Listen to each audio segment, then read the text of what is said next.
Hello everyone. So we're nearly at the end of the process of awarding teacher assessed grades for this remarkable year, 2021, and some additional guidance came out just this week, which I've shared with you all, and I advise you to read that. This video is going to just go through some of the key points and explain what Long Road is doing, so that you're all aware. We've got assessment week next week, and I'm sure you're well prepped for that, and those of you that will be having those assessments will have been working hard. The good news is that you won't have to wear masks in the classroom, which will be really good. They've been a bit of a pain recently to have to wear those while trying to learn. So you'll be able to do your final assessments in your normal classroom. Might be with your normal teacher where that's possible. If it's not possible because your teacher is in another classroom, then you'll have someone else to look after you, to invigilate that. But the course team leader will be coming around to make sure that everybody's okay. So I hope you know exactly what you've got to do for those final assessments, and that will be, as we know, part of the evidence basket. So what I'm going to just run through is just a real final rundown through how the teacher assessed grades are going to work for Long Road. Please watch this carefully. Please also read the full document that this all comes from.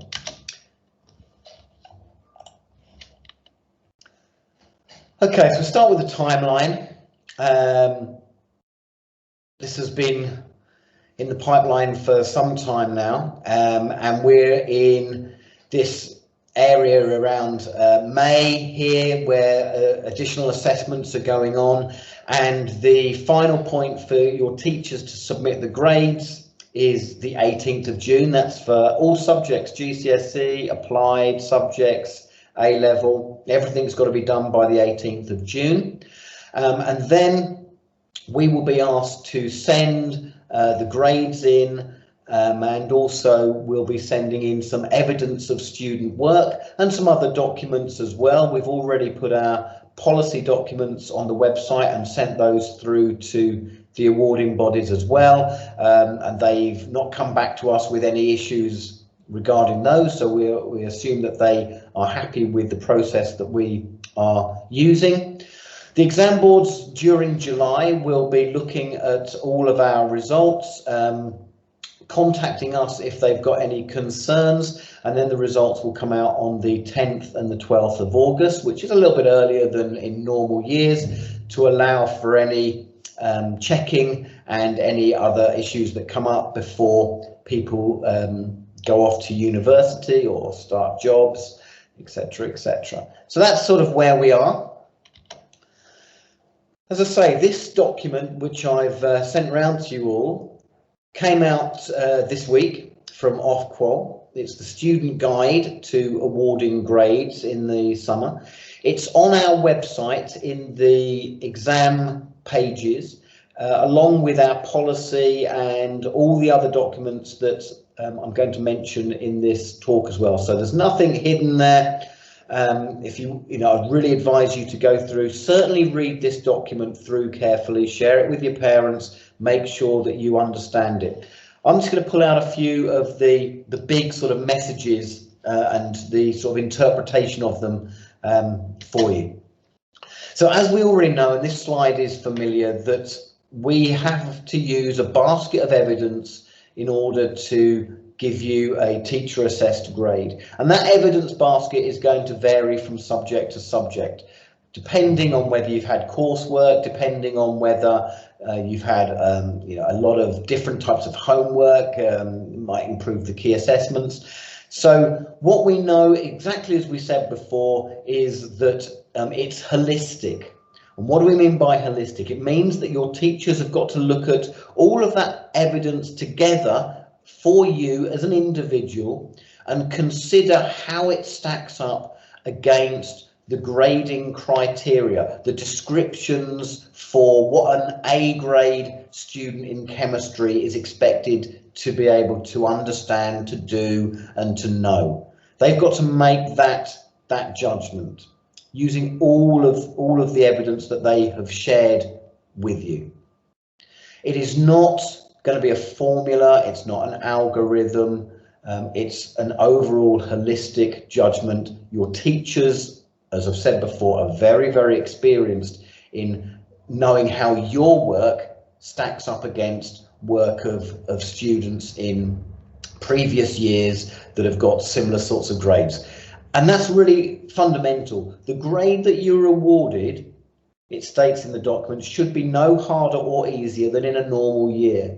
So given everything they know about you, they're going to say, yes, if we award you an A grade, then you are of an A grade standard comparable with students in previous years.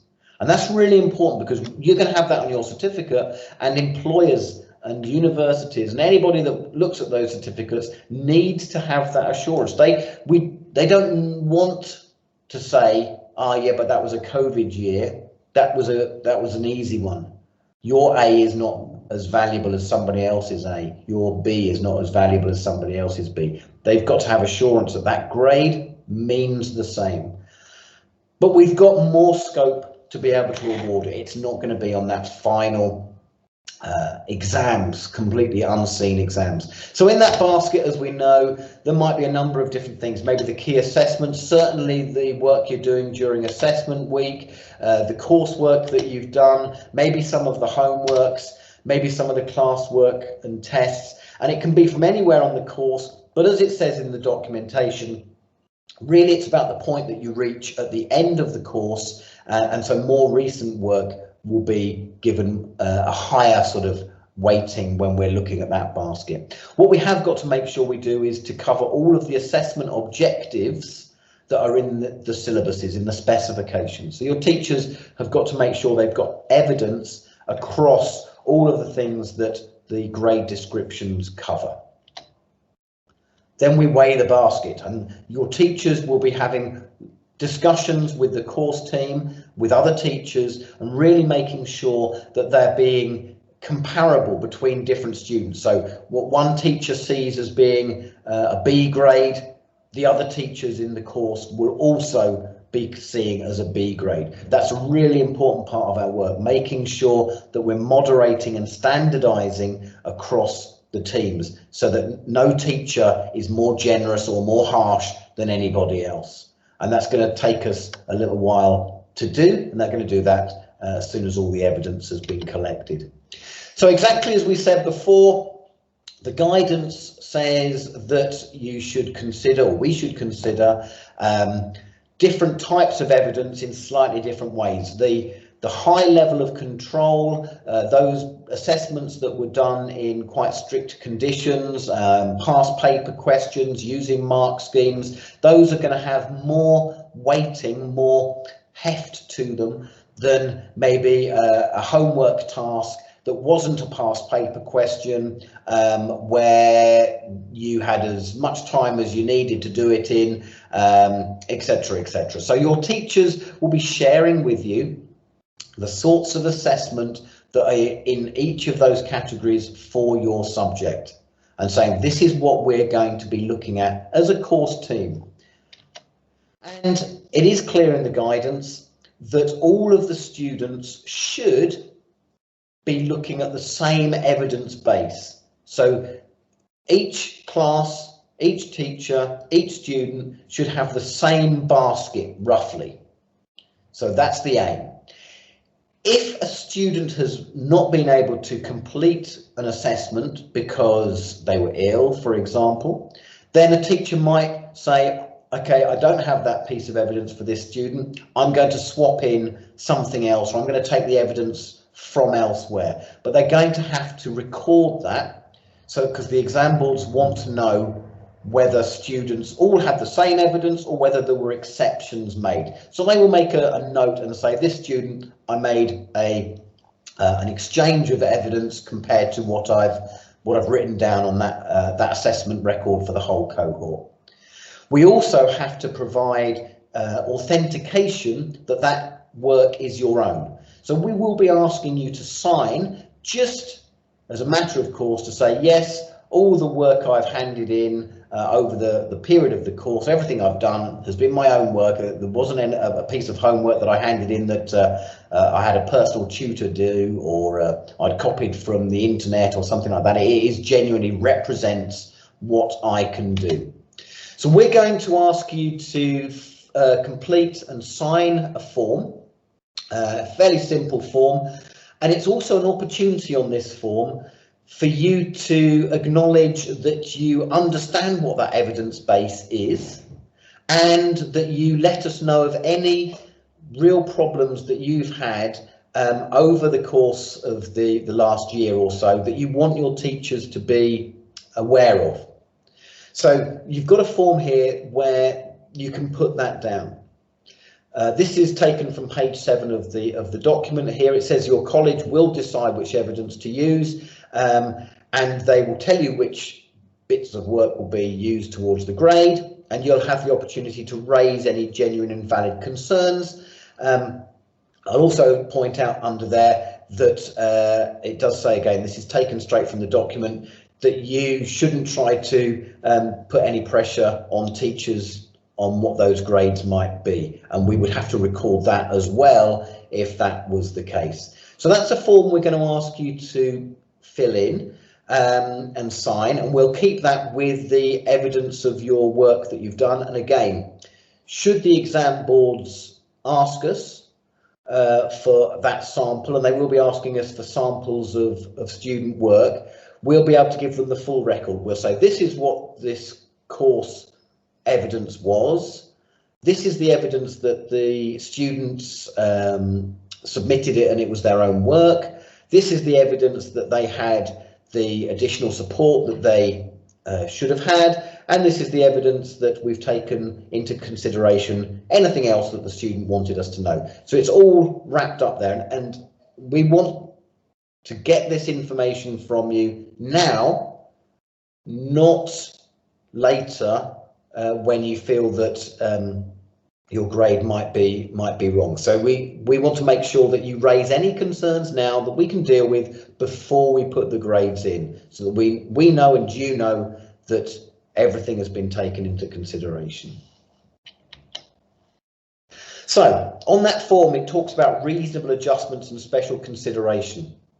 And I'll just explain what the difference between those two things are. So reasonable adjustments are what would happen in a normal exam year, where you might have extra time or a scribe or a word processor in exams. They're called exam concessions, and you have to have them assessed and you have to have them agreed with the exam board. And what we're aiming to do and have aimed to do is, where you've got assessments this year, that you have that same level of adjustment even though exams aren't taking place.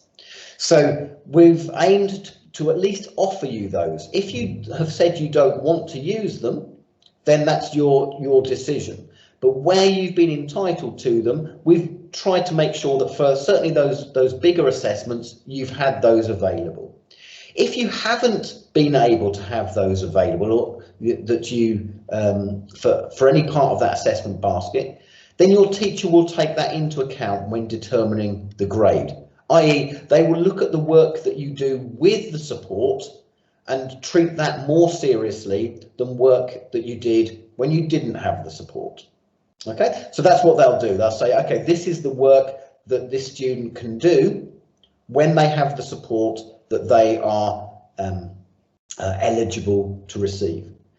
Of course, if you refused or didn't want that support, then they will just look at that piece of work as it is. Special consideration, again, is something that usually happens in an exam year, where if something bad happens on the day of an exam or very close to the exam, we can put in a special consideration request to the exam board. So say, for example, in an exam year, you had an accident on the way to college just as you were about to take the exam, and we felt that it affected your exam performance. We can put in a special consideration request and say, when the student did this exam, they weren't in the best state. And the exam board might make an adjustment to the marks on that paper. Obviously, that won't happen this year because you're not taking exams. So we have to think of a way around that. Now, this year, everybody effectively has got special consideration because that's why the exams have been cancelled, because COVID has impacted on everybody and made it impossible for national exams to be taken. So the cancellation of exams has been the mitigation for the COVID pandemic. However, we understand that things can still affect some students more greatly at the time of assessments. So what we'll do is we will refer to the special consideration process and the guide, which would normally be in place for an exam year. That document is on the website. The full document is on the website, and you can have a look at that, and you're entitled to have a look through exactly what that means. In a normal year, if we apply for special consideration, the exam board can make a small allowance to the marks on a particular assessment. It is small. It's usually 1 or 2%. It's not whole grades or whole scale changes. And they've got a list in that document of the sorts of things that would get that percentage change if awarded.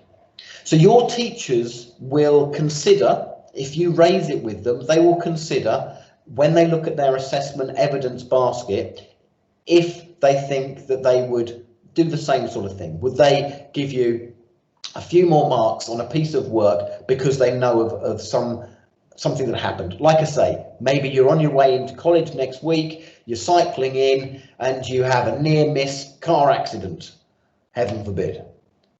And you come in all shaky into college, you sit the test and you say to your teacher, look, I really wasn't in a good place for that assessment. Can you take that into consideration? And your teacher has a look at the work and thinks, yeah, I'm going to add a couple of marks to that because you've had a really bad experience. You weren't sitting the test in a normal state of mind. Okay, but do have a look at the guide, because teachers will be looking at that to decide whether it fits the criteria or not. Alternatively, if there really has been something that means that you can't sit an assessment, so let's say you do get knocked off your bike on the way into college, and I saw 2 people fall off bikes in the car park last week. Your teacher could say, okay, what I'll get you to do is to sit a different assessment. We could get you to come into college after next week and sit an alternative assessment so that we can get a fair evidence of your work. Okay, so that's a possibility, because unlike a normal exam year where if you've missed an exam, that would be it, we have got the ability to give you something else that you could do, but we would have to give you a different assessment because otherwise it wouldn't be fair. You might know all the questions. Bottom line is, talk to your teacher if you have any concerns over the tags process about the evidence base, about learning support needs, or about special consideration. Talk to them. The form that we're going to ask you to sign is a communication method that allows your teacher to pick up on anything you want them to know. We want to make this process as fair and transparent as possible. However, as I've mentioned, we can't go through all of the grading decisions with you. Your teachers will have to have those meetings and talk it through in their course teams, student by student, and make sure that they're being fair. We can't go into the details of each individual grading decision. Leads me on to the appeals process. There is an appeals process. It's documented on page 9 of the document. Just make sure that you are aware that if you appeal, your grade could go up, down, or stay the same. The deadline for appeals is the 17th of September. There's a few sentences in the document saying the sorts of grounds for appeal. I've picked one of them here that sort of covers the general tone of it. A grade will only be changed if there was an error when determining or submitting the grade, or if the grade could not have reasonably been reached based on the evidence presented.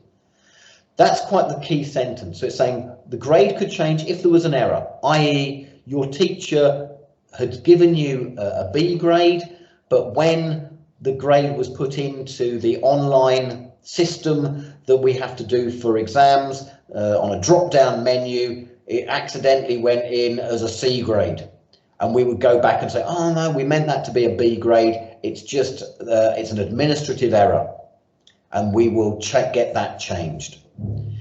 The second part of the sentence says, could the grade have not been reasonably reached based on the evidence presented? And that phrase there, reasonably been reached, if you have two teachers mark an essay, they will probably have slightly different views on that essay. They won't likely give it exactly the same mark for exactly the same reasons. There's always going to be an element of subjectivity, interpretation of the mark scheme. A little bit different maybe with maths and science, where it's a very precise answer, but even there can be different ways of working.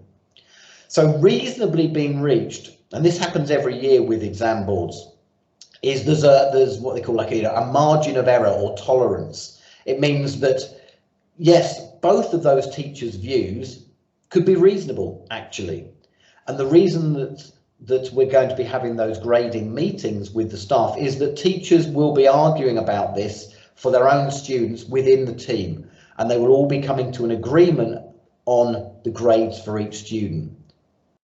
So the exam boards will not change a grade if that grade looks as though it has been reasonably reached. They won't be remarking everybody's work.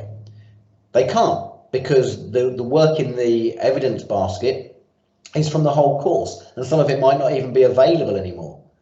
So it's not like an exam paper where they can get that exam paper out and remark it.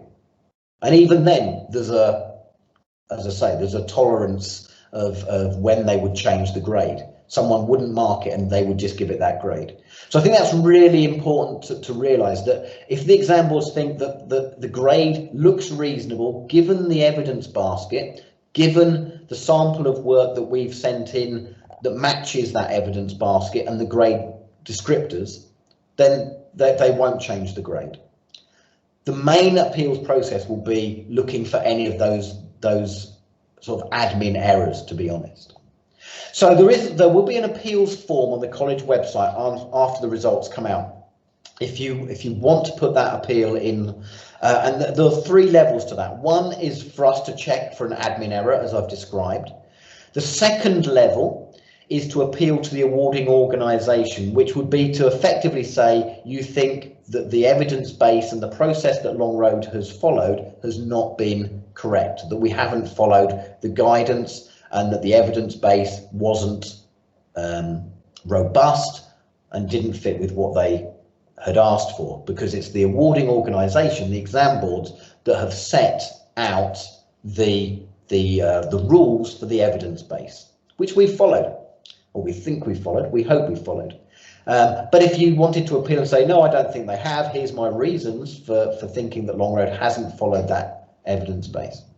The third level, the highest level of appeal, is to Ofqual itself. And what their job is to review the instructions that the awarding organisations set to us. So that's the final one, where you say, okay, the awarding body said that Long Road did everything right, but I think the awarding body was wrong. They will not look at any individual student work. They will just look at the processes that the awarding body put in place.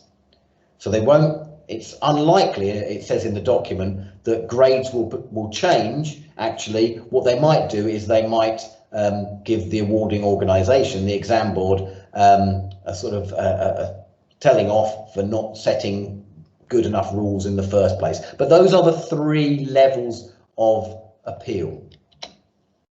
What it says in the document is that if you want to improve your exam results, the autumn exam series is the best way to do that.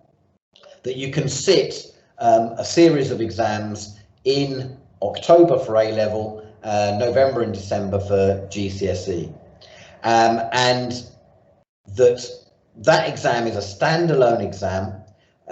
So any coursework that you did, so if you didn't do very well on your coursework, then it won't count, it doesn't matter. If you did brilliantly on your coursework, again, sadly, it won't count. It will all be on the exam that takes place in October.